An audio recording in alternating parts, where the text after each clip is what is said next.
The Legion, once upon a time, was basically hardened criminals in uniform. And a And lot of it still is. and I mean, the Legion has been in every critical like they held like the line at Dunkirk. Yeah, Part of it. yeah, Part of it. yeah, Like yeah. these fucking dudes have been sent in with the full knowledge of knowing like that section is gonna hold. Well, and they all the way to Desert Storm. George Yeah. Bush tried to buy the French Foreign Legion. I don't know if that it is. It's actually a known thing. He had this conversation about how he could move that type of unit in the United States. Mm. I don't know how valid it was. Obviously, just talking, but every battle and why it works for France is there's no political pressure, right? Right. It's not French citizens coming back in body bags, or Mm-hmm. very few. It's foreigners under a fake name, Yeah. and so it's very. Now I will say they're very good about getting the bodies back, right? They're very good about getting next of kin and all that stuff, and full ceremony. They don't short stroke it on the ceremony. All honors are rendered, Mm-hmm. but when I was in selection in Aubin, which is the headquarter regiment at Foreign Legion down in South France, outside of Marseille, I was tasked with weeding the cemetery of guys that were never sent back because they didn't have next of kin. This was powerful, man. I get the chills talking about it because I was walking around this graveyard and this place was pristine. Yeah. All not a weed, man. I had nothing to weed. It was pristine. And you just would have the guy's name. Who knows if it was his real name or not? The time he died, where he died. And man, this place was packed. Packed. Yeah. Yeah. Powerful. Really, really powerful moment, especially at the beginning. I've only been there for 3 weeks, haven't been selected for boot camp yet or given a contract. It was a very powerful moment. And in the Legion headquarters, there's a museum. And you walk down this pathway and it opens up in this back room. It's kind of like this kind of secret spot. And on both sides of the walls are every Legionnaire and officer that has died and a plaque.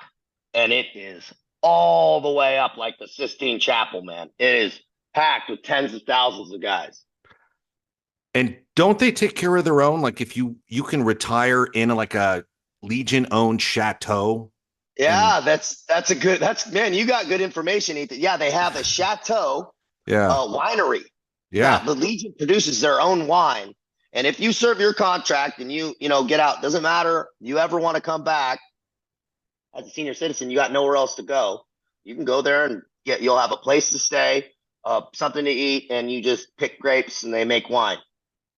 Yeah, see, I love that about him too. Norman Schwarzkopf said he was made an honorary Legionnaire.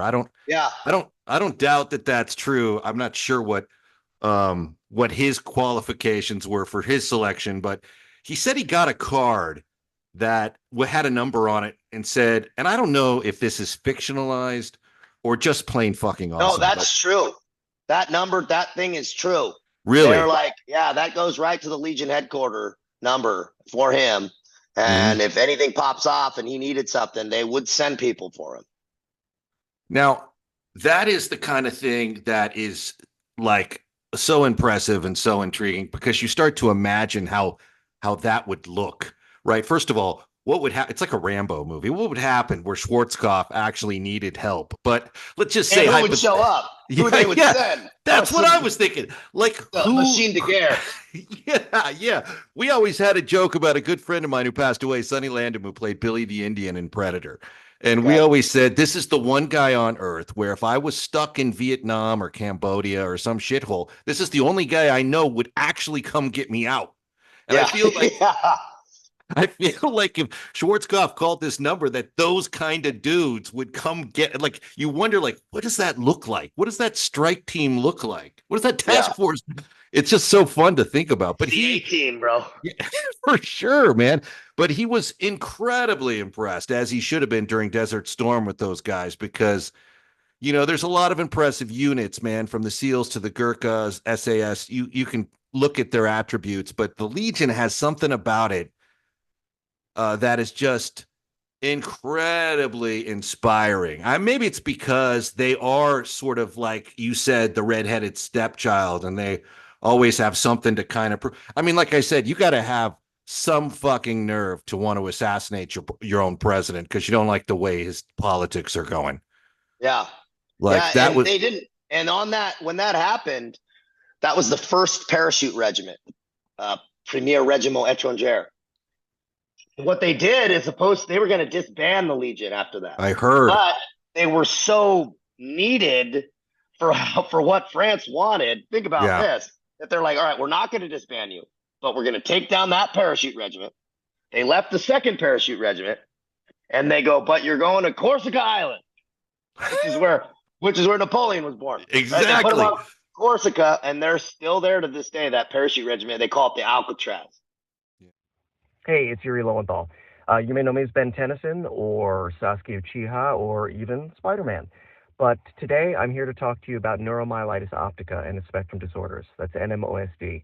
NMOSD strikes a lot of young people. It's terrible. It can cause paralysis, blindness, and death.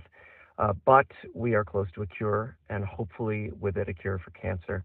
So please support the Guthrie Jackson Foundation, because remember, when you help someone, you help everyone.